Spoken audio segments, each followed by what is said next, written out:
folks, and welcome to Dusty Tracks BC. We are here in Manda Hugon's art studio, and she is here with us to tell us all about her mural making, her carving, and all of her painting. Good morning. Good morning. How are you? I'm doing well. Did you get enough coffee in you this morning? I sure did, yeah. And the sun is shining, so I won't complain. It is beautiful out again. The sun in Terrace is amazing. It is. When it appears, no. It does like to rain here. I don't complain about that either, but it's been beautiful. Yeah, it feels a little special that we're here in March in a rainforest and we're getting so many days of sun. Yeah. I almost don't want to mention it and jinx it, but it's good timing. Yeah, it's too exciting not to talk about it. Will you start by giving me like a little overview of what art you do? What is your role as an artist? Oh boy. I know, big question to start off. Yeah, I think my role as an artist is to create something that has never existed before and stand behind everything I make. I think I'm a public artist, but I'm also a private studio homebody. So the balance of that and finding everything in between is kind of that healthy balance of not really knowing what my role is. But I do enjoy sharing my art and then bringing those words forward that I need or feel that need to be expressed. That's amazing. I envy with what such clarity you speak about your art. It's cool to hear. Will you tell me a little bit about what different disciplines that shows up through? What types of art do you make? Right. So I mainly work in acrylic painting, watercolor painting. I dabble around with gouache. And I also... What's gouache? Gouache is like a type of paint it's not quite... Well, it could be a watercolor or it could be... I'm still learning it, so I'm not so sure. And I learned from Marie-Christine Claveau. Oh, cool. And so we have shared this little palette of travel kits, and that's the medium of choice. So it's really, I've adopted it from her, and I'm still playing around with it to learn and understand what it really does. But it gets great coverage, and it's almost a bit more powerful than watercolor.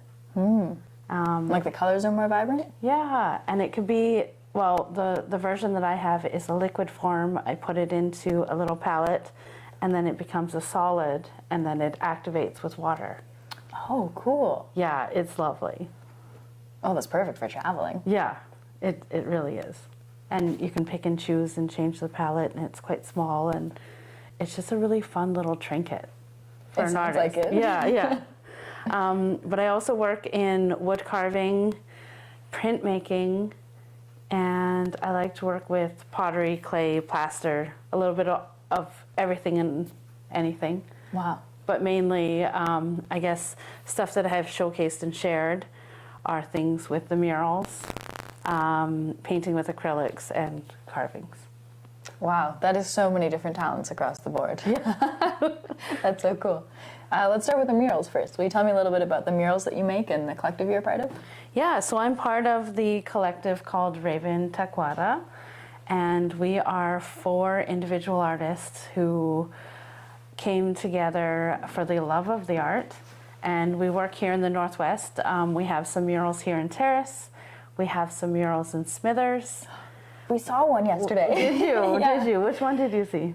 We saw the commemorative one for murdered and missing Indigenous women. Oh yes, across from Bugwood. Yes. Yeah. It's beautiful. Thank you. And the style of Raven Tacuara is so unique. We spotted it 2 blocks away. We were like, is that? No way. We're not in Terrace anymore. And then we went and looked, and yeah, sorry to interrupt you. I just got so excited. No worries at all. That's so lovely. We have 3 in Smithers. Oh, wow. One on their hospital building, one on their pool building, and then that one that you saw, which is quite fun. The one on the hospital is brand new as of last year. Oh, wow. And we have them all on YouTube, so if you ever want to check them out, you can go ahead. We do. And we do have one in Chilliwack, one in Coquitlam. We will have some in Burns Lake this summer. And we're trying to just travel across the board. That's amazing. How many, do you have a sense of how many murals total that is? No. I think I think 10. Wow. I could be wrong, but it sounds like a good number. I think it does. I think that sounds like a great number. I fully believe it. That's amazing too. How much work has gone into each one? How many days does each one take? Oh, days, a lot. We do tend to spend a lot of our winter designing, working with the owners of the building, groups that we are collaborating with, hearing their stories, wanting to know what they want on the building or what they want to represent to see if it fits their mandate, see if it fits our collectives, I guess our morals or our truth or what we believe in, and finding that meet in the middle. So we do spend a lot of time through Zoom chats because we're all kind of spread out. We like to video chat, which thankful for the community of the internet. And we sit and talk and doodle and toss our ideas. Yeah. And then build that up to being the ultimate image. So we could spend a minimum of 2 weeks working on the design to a couple months. Wow. Yeah. And why just, I won't ask you to speak for the whole collective, but at least from your point, why is it important to you to kind of engage the community on it? Like, why involve the people whose building it is? Why do the interviews? Why not just pick a piece of art you're all happy with and put that on the wall? I think it's really important to include the community for this piece. I feel like once we put that on a building, it's no longer ours. It belongs to the community, it belongs to the public. It is being adored and loved by the people who have purchased it or commissioned us to do it. And then it's like letting a piece, like it is a lot of us in it, but it's also letting that go. And so that's a really big, I think that's probably the biggest challenges for us, is to allow that little piece to go. And I do find that I heal myself by creating a piece that didn't necessarily make the wall, and then having it for myself to let go, or create what could have been, but maybe it's not the color I wanted or the style I wanted, so then I try and create something else to allow myself to let that go.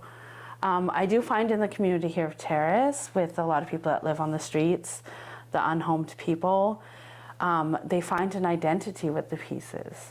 So they will come up to the wall and say who they are, where they're from, who they are, and stand proud to that. And that's so empowering for us because this is the background of their life, right? And so in a roundabout way, I feel that that's our protection for these walls well, right? So a lot of people are worried, like, oh, are you worried about it getting graffitied?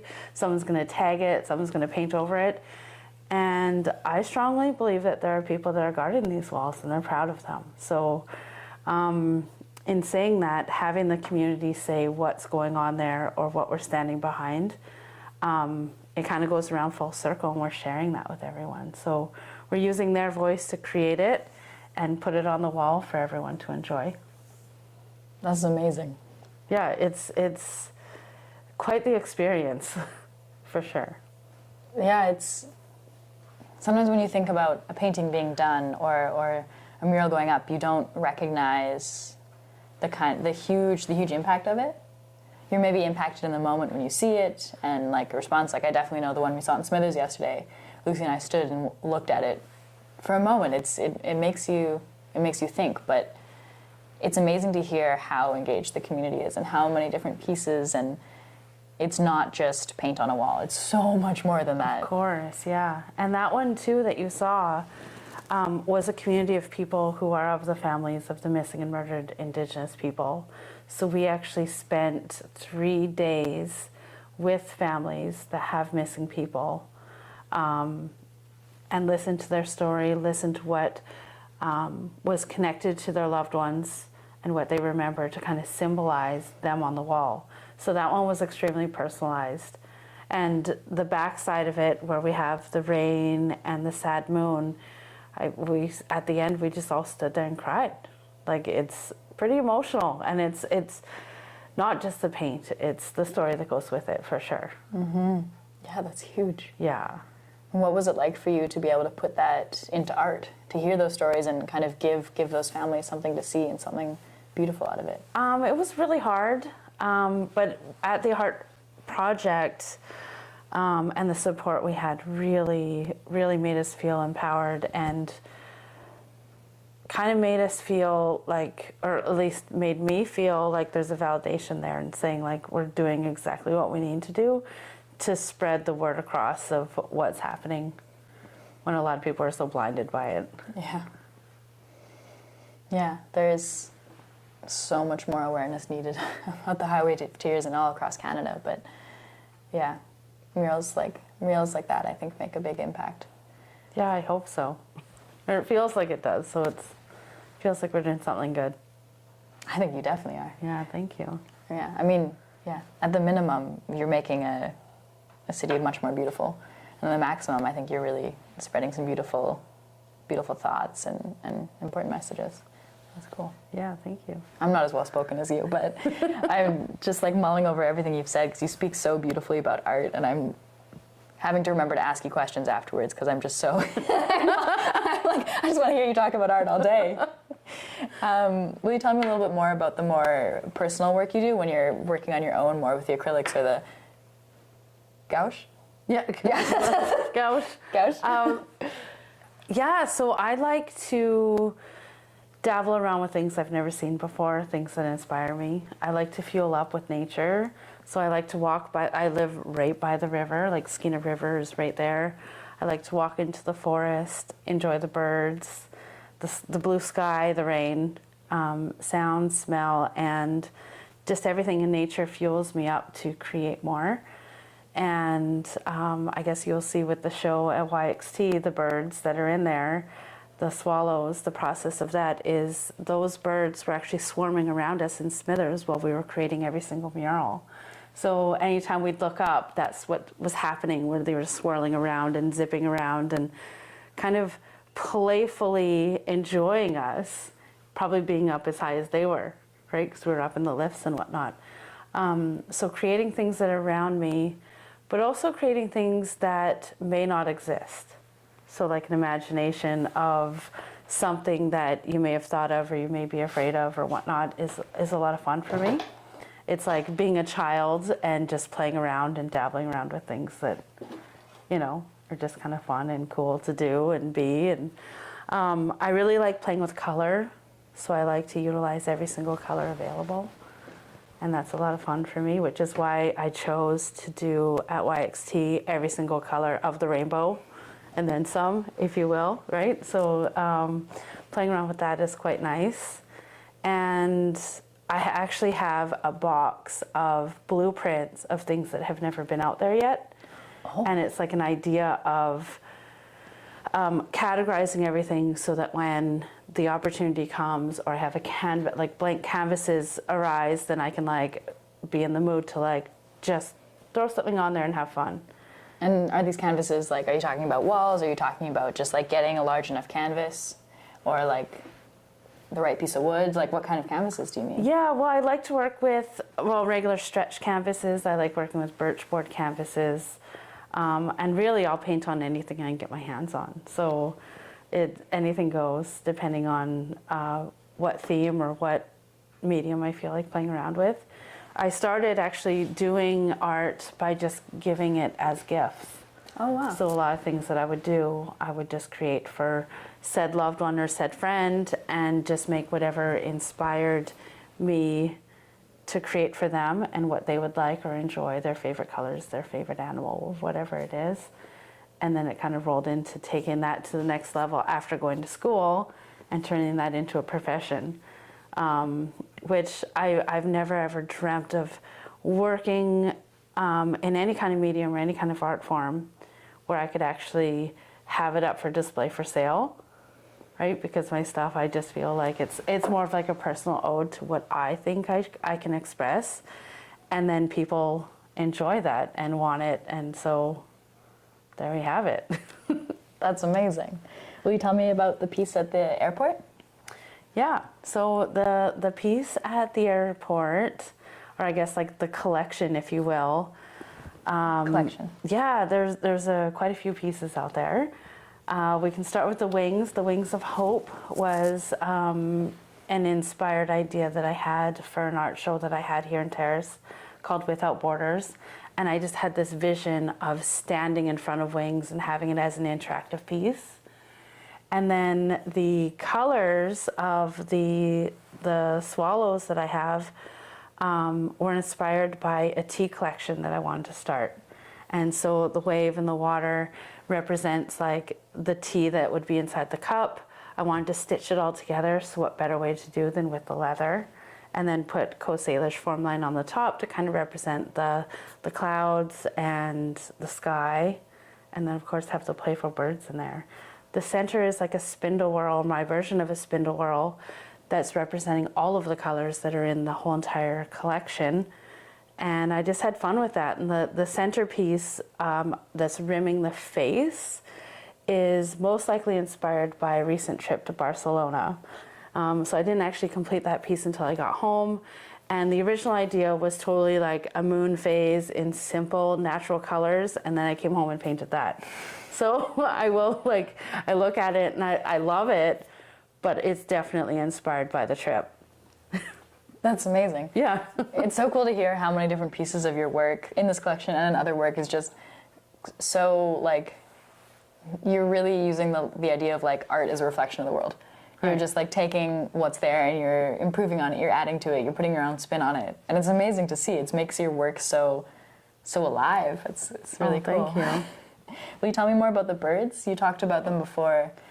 Yeah, so they're an ode to friendship, I believe.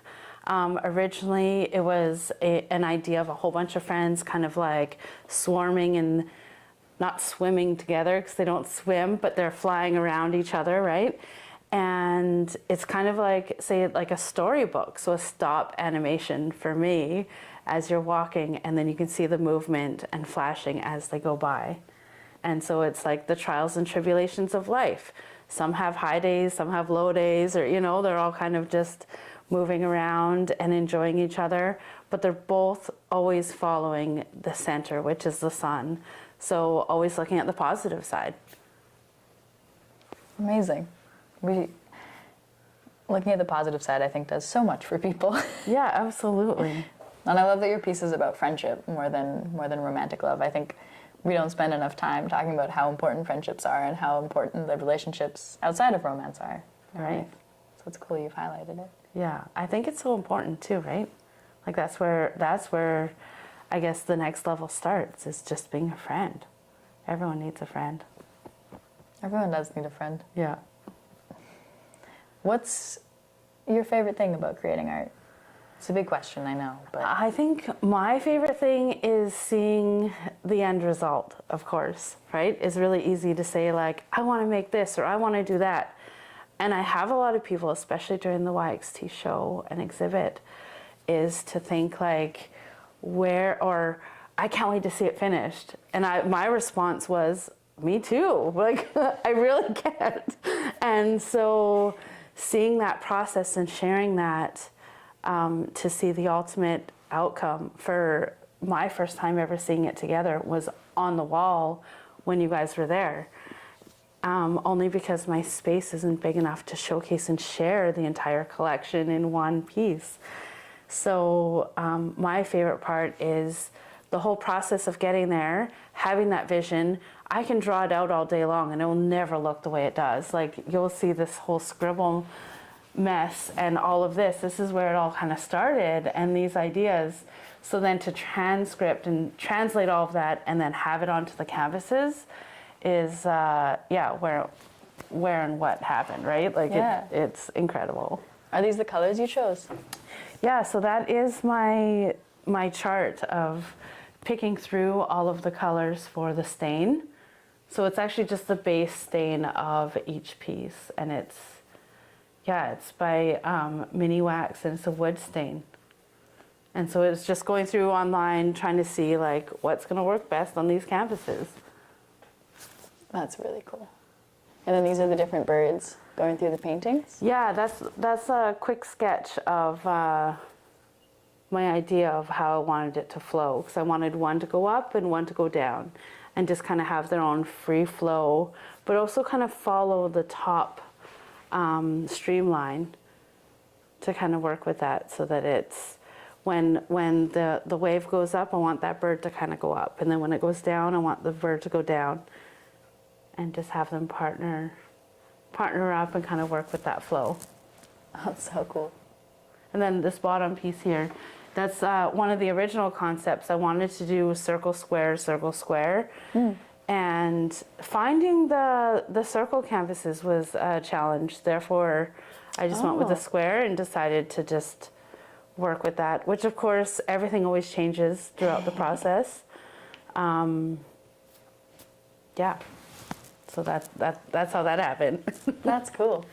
I mean, I'm not sure it's making art if there's not a lot of change and surprise. No, and that's just it. Is I don't like to say a whole lot when I'm in the process of it, because it'll definitely change. And I find that sometimes changes the influence or changes the inspiration, or someone else's influence will change that. It's like, oh, I thought you were doing that, or hey, what if you do this? And I'm like, yeah, it's a great idea, but that's not what this is. How do you kind of keep that out? How do you focus in on what you feel the piece needs to be? I think just creating conversation, like especially with my family, because they're the first ones to be like, you should be doing this, or what if you did that? And they are my biggest inspirations for creating those ideas. But I also like to say, hey, this is my original plan, let me execute it, and then we can work on what you talked about. But also that's where I like to create more than one piece. So then it's like, this is how this one's working, and then that's how that one's working, or this is what mood that brought in. Because the colors change the mood, my mood changes the art, right? So a lot of that just kind of transitions, and then we see how it works when it happens. That's beautiful. What a natural and organic process that ends up with such beautiful pieces of work. Thank you. Yeah, I like to try and keep it real. And I think that's the hardest or most challenging part. Awesome. Because I try not to go after perfection, right? I feel like if we were to thrive for perfection, none of the pieces would be out there.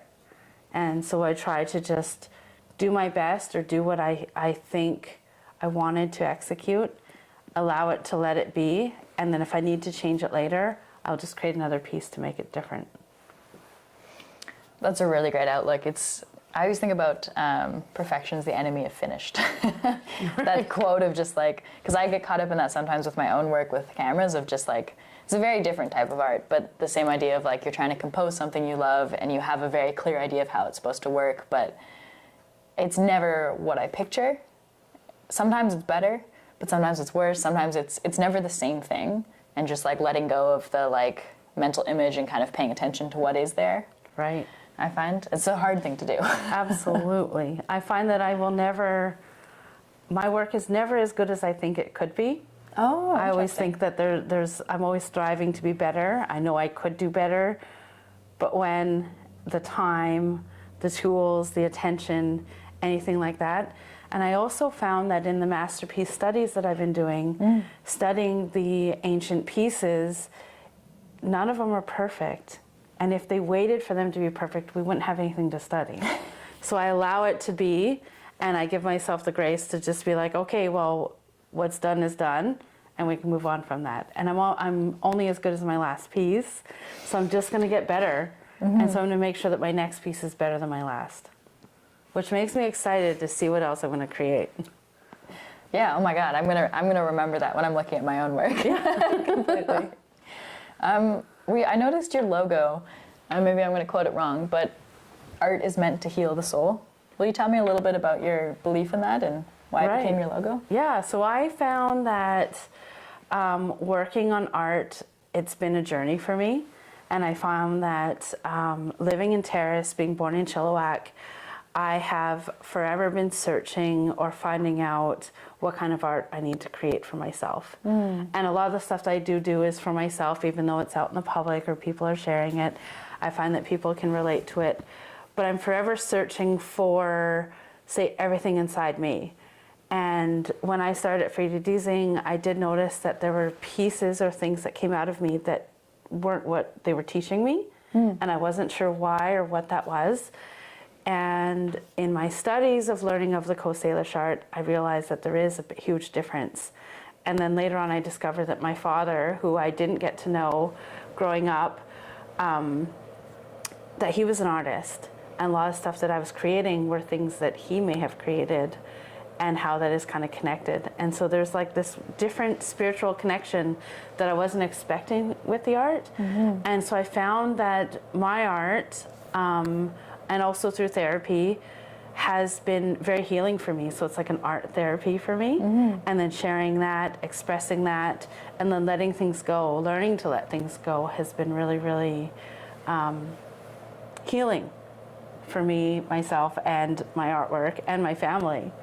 And so I truly believe that everyone should be creating and have the confidence to do so, or even give themselves being that child, right? All the children can just color and draw and do whatever. Okay, I'm done.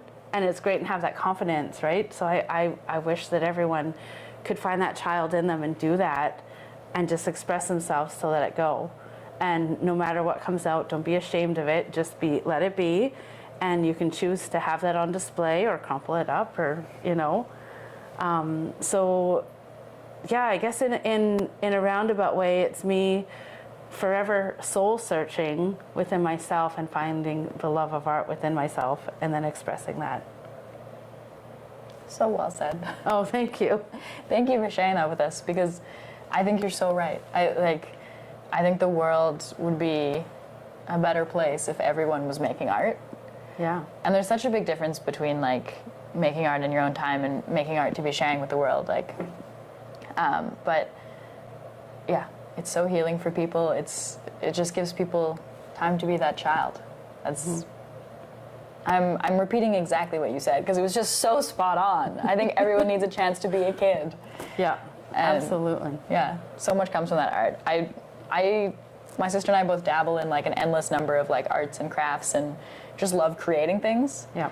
And I think it's exactly that. Getting to be a kid, getting to create something and just like be present with who you are and not be worried about the things you have to do almost. Absolutely. Yeah, it's so amazing. It's so good. Is there anything you think people should know about your work or about art in general? I don't know. I know it's always a tricky question. I'm just curious if you feel like we haven't touched on anything yet, or... I feel like it's kind of an open book, right? Like anyone that has seen my art or has come to see the murals or come have a conversation with us, it's always the same thing. Or, you know, I'm always standing up for what I believe in. I'm always working towards being better for myself and lifting all of those up around me. I like to,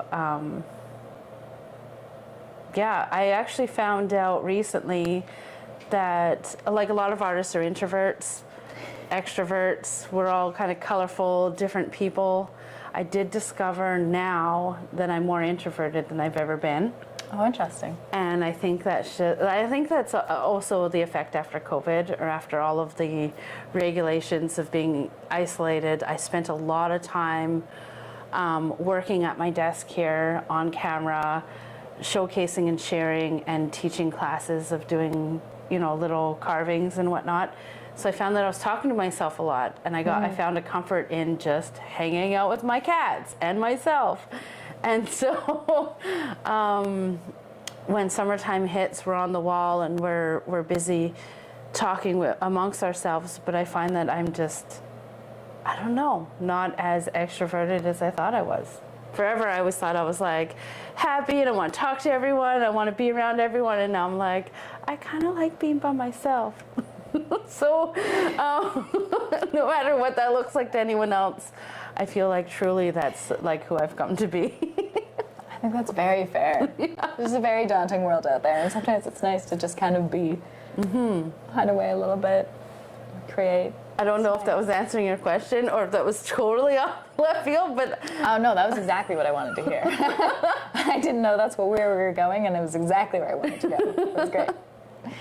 I realized I have another question of like, you kind of touched on it, but what do you think is the value of having art in the world? What do you think it'd be like if we had a world without art? I don't even want to imagine a world without art. But I think that everything is art. How we dress, how we talk, who we hang out with, how we live, and the colors around us. Like Mother Nature is art, and everything out there. You don't need to have a lot of things to appreciate art or to create art. So I think that if we didn't physically have these tools or the techniques that we have, I would say for myself, I would still find ways of creating art out with the rocks or out with the sticks or out with things of nature, because there's so many beautiful things out there. And I would never want to imagine a world without art. It's not a thing. There's no, please don't take that away from me.